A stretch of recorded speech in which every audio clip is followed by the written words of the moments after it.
I don't know how this movie is actually bombing at the box office, because from what I experienced, it seemed like a pretty good movie.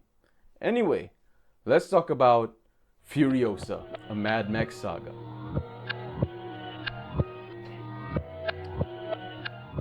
Now, before we continue with the video, my analytics show that you guys are only here for like 30 seconds. So if you like movie, anime, and hopefully game reviews in the future, please like this video and consider subscribing to the channel. Anyway, back to the video. Furiosa, a Mad Max saga is the spin-off from Mad Max Fury Road, which this time follows the character of Furiosa, who was a big supporting character in Fury Road, and who was really popular at the time, and that's why I think the studio greenlit this project. So as the title suggests, this whole movie follows the life of Furiosa from being taken away from her original home to ending up working for Immortan Joe. Now, I'll be honest, I missed the first 20 minutes of this movie because of traffic. And so this review might not be the most accurate review that you will find here, but for the rest of the movie, I don't know how this movie is failing in cinemas, because the rest of the movie is pretty darn good. So Furiosa, as the title suggests, is this biography of Furiosa, but it is also a revenge film, because in the beginning of the movie we see how Dementus, this warlord of the wasteland, played by Chris Hemsworth, kidnaps Furiosa and takes her away from her home, and in doing so he also tortures and murders her mother in front of her, and this internally makes her vengeful towards Dementus. Now Dementus tries to raise her as his own child, but once you do that to someone, I don't think you can have that kind of expectation. So after a few years of being under the care of Dementus, she is then traded over to Immortan Joe, and that's the start of how she ended up working for Immortan Joe at the start of Mad Max Fury Road. But in this time, as she's working for Immortan Joe, her new master, she still has these dreams of returning to her homeland while also exacting revenge on Dementus, who robbed her of her family, who robbed her of her childhood. So George Miller divides this movie into a few parts, and each part is focused on this massive set piece, and when you combine all the parts together, you get the story of how Furiosa ended up where she does in Fury Road. And firstly, what I want to say about this is each action set piece is incredibly well directed. We all remember Fury Road for its incredible use of practical effects and amazing action set pieces, and that continues here, with the big caveat being that this time there is more use of CGI. And I think the CGI is a sticking point with the fans of Fury Road, because a lot of people love Fury Road for using practical effects but backed up and supported by CGI, whereas here in Furiosa, the CGI is a bit more front and center. But honestly, that doesn't detract or take away from the enjoyment of the action set piece that is ongoing, because I found myself glued to the screen whenever each action set piece is going down. There is a few moments of downtime between each action set piece, but this movie draws your attention and makes you focus by going through different settings and different action set pieces, all of which are intense and well done. And yeah, the CGI at times is a bit iffy. It stands out in certain scenes. It looks very obvious and very bad in certain scenes, but also in some scenes when it works, it works. And I can see just the insane vision of George Miller and why he needed to turn to CGI, because again, when you look at some of these scenes and some of these ideas that he's trying to bring to us, it's near on impossible to do practically. Or at least if you were to do it practically, it would be very expensive and financially impractical, or even physically impractical. So I had a great time with the action set pieces. As for the acting, now a big sticking point with a lot of people was Anya Taylor-Joy being cast as Furiosa. because Charlize Theron did an incredible job as Furiosa in Fury Road, but this time she has been replaced by Anya Taylor-Joy, who's supposed to play a younger version of her. Which is really funny because Anya Taylor-Joy does not enter the movie until about a quarter or halfway through the movie, because the first half of this movie focuses on a much younger Furiosa, whereas the second half focuses on this Anya Taylor-Joy older Furiosa. As for her performance though, Anya Taylor-Joy has little to no dialogue.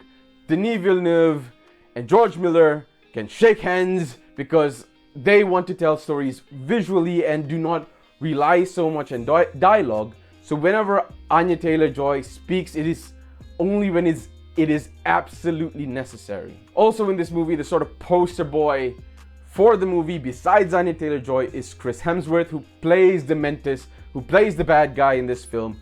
And you can just tell from his performance, he is having a ton of fun. The Mantis is someone who props himself up as this great and intelligent leader who will guide his people to a promised land of food and water, of abundant food and water. But in actuality, you can see that what's carrying him through is more his charisma than his intelligence, because time and again throughout this movie we show that he likes to think he's the smartest man in the room, but he's kind of a bumbling idiot who doesn't really know what he's doing. So he's not this cult-like figure like Immortan Joe, but he's not exactly a great leader either. But somehow he reminds me a lot of Jack Sparrow, someone who may not be the smartest person in the room, but who always has a plan on how to trick someone else. The problem with Dementis is he thinks that he can trick these people, but these people are kind of wise to his tricks, so it ends up backfiring on him sometimes. And Chris Hemsworth chews up every scene he's in as Dementis. He really brings that charismatic but bumbling nature to these characters, and it makes you have fun with the character. And while this character is able to be bumbling and charismatic, he's also able to be cruel to people, and you see that as well. Chris Hemsworth is a definite standout in this movie, and props to him, because it's great that he's breaking out and doing roles which he really seems to be enjoying. And he's hamming up that Australian accent. He's already Australian, but he's really hamming it up. You can hear it from the trailers, and it's just so much fun. So this movie has good action and great performances, so why is it bombing at the box office? First thing is sexism, because this movie is a spin-off following the character of Furiosa. It does not follow Mad Max, which apparently what all the Mad Max fans want. And they don't want a female-led film, they want a Mad Max-led film. But the big problem with that assumption is that people loved Furiosa in Mad Max. And I think if you asked people back then, they would have loved a spin-off focusing on this character. So what I think could be another problem with why people aren't going out to see this movie is because of Anya Taylor-Joy. She replaces Charlize Theron in this role, and people loved Charlize Theron. They do not love Anya Taylor-Joy, so this makes them maybe not as excited to go and see this movie in cinemas. They'd rather see it in streaming and then judge it then. Because honestly, the critical response to this movie has been incredible. Critics love this movie, but the financial response, the audience response, the ticket sales have not been good. Another reason why is maybe they've heard about the CG and they feel a bit ticked off because they like Mad Max for practical effects and using more CG, and you can even see it in the trailers, the CG being used. Maybe people just aren't interested because we're so exposed to a CGI fest. Also, as I mentioned in a previous point, people aren't going to see this because it's not a Mad Max movie. It's not a Mad Max movie being led by Mad Max. Well, guess what? This movie was greenlit because Furiosa was such a popular character in Mad Max. Studios are not dumb. They think about the possible returns before investing in a movie, and that's why they think this would have been a surefire hit. It's directed by George Miller. It's written and directed by George Miller. It is not written and directed by some random studio writer. No, it's by the creator of Mad Max. And so the studio thinks that this would be a surefire hit. So for all you fans that are saying, no, we're not seeing this because we want Mad Max, the only way you're going to get another Mad Max film is by going out and supporting this movie and making sure this movie makes money, because that's the way studios think. They look at this movie bombing and they're not going to think, oh, people don't want a Mad Max spin-off. No, they think, oh, people just don't want Mad Max. So if you really want more Mad Max and you really want George Miller to make another Mad Max movie, to be given the opportunity to make another Mad Max movie, please go out and support this movie. Anyway, Furiosa, a Mad Max saga, is one of the best action movies of the year. It has incredible action set pieces and features some standout performances, particularly from Chris Hemsworth. So if you are a fan of the Mad Max universe, or even if you're just a fan of Mad Max Fury Road and the world that they showed you in that movie, please consider watching Furiosa. I give Furiosa, a Mad Max saga, a 8 out of 10. Anyway, if you've actually watched this movie, please let me know what you think about the movie in the comments. If you haven't, please do go watch it. You don't have to watch it in IMAX like I did. You can watch it for cheap, but please support this movie because I would like more Mad Max, and if you would like more Mad Max, go and watch this movie. Anyway, I'll see you in the next video.